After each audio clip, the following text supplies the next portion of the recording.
राधा वल्लभ श्री हरिवंश। राधा अष्टमी की व्रत कथा के अनुसार भगवान कृष्ण के मित्र श्री दामा और राधा जी के बीच किसी बात पर विवाद हुआ था, जिस कारण दोनों ने एक दूसरे को श्राप दिया। इस श्राप के बाद राधा जी ने वृषभान जी के घर कन्या रूप में जन्म लिया और श्री दामा ने शंखचूड़ दानव का रूप धारण किया। राधा जी का जन्म भाद्रपद मास के शुक्ल पक्ष की अष्टमी तिथि को हुआ था, इसीलिए इस दिन को राधा अष्टमी के रूप में मनाया जाता है। राधा अष्टमी व्रत कथा। एक बार भगवान श्री कृष्ण अपनी प्रेयसी राधा को ढूंढते हुए बिरजा नामक सखी के साथ घूमने लगे।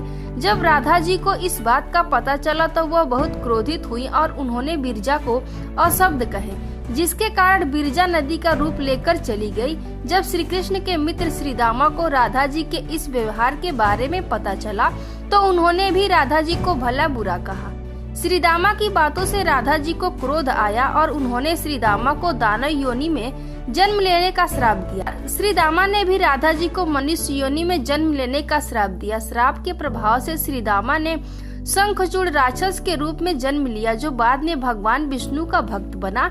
दूसरी ओर राधा जी पृथ्वी पर राजा वृषभान जी के घर उनकी पुत्री के रूप में अवतार लिया। हालांकि राधा जी का जन्म राजा वृषभान जी की पत्नी देवी कृति के गर्भ से नहीं हुआ था। बताया जाता है कि जब देवी कृति प्रसव पीड़ा से गुजर रही थी तब वायु रूप में योग माया के माध्यम से राधा जी का जन्म हुआ। इस प्रकार राधा जी का प्राकट्य भाद्रपद शुक्ल पक्ष की अष्टमी तिथि को हुआ और तभी से इस दिन को राधा अष्टमी के पर्व के रूप में मनाया जाता है, जिसकी कथा का पाठ करने से मनुष्य को सुख समृद्धि और कृष्ण भक्ति प्राप्त होती है।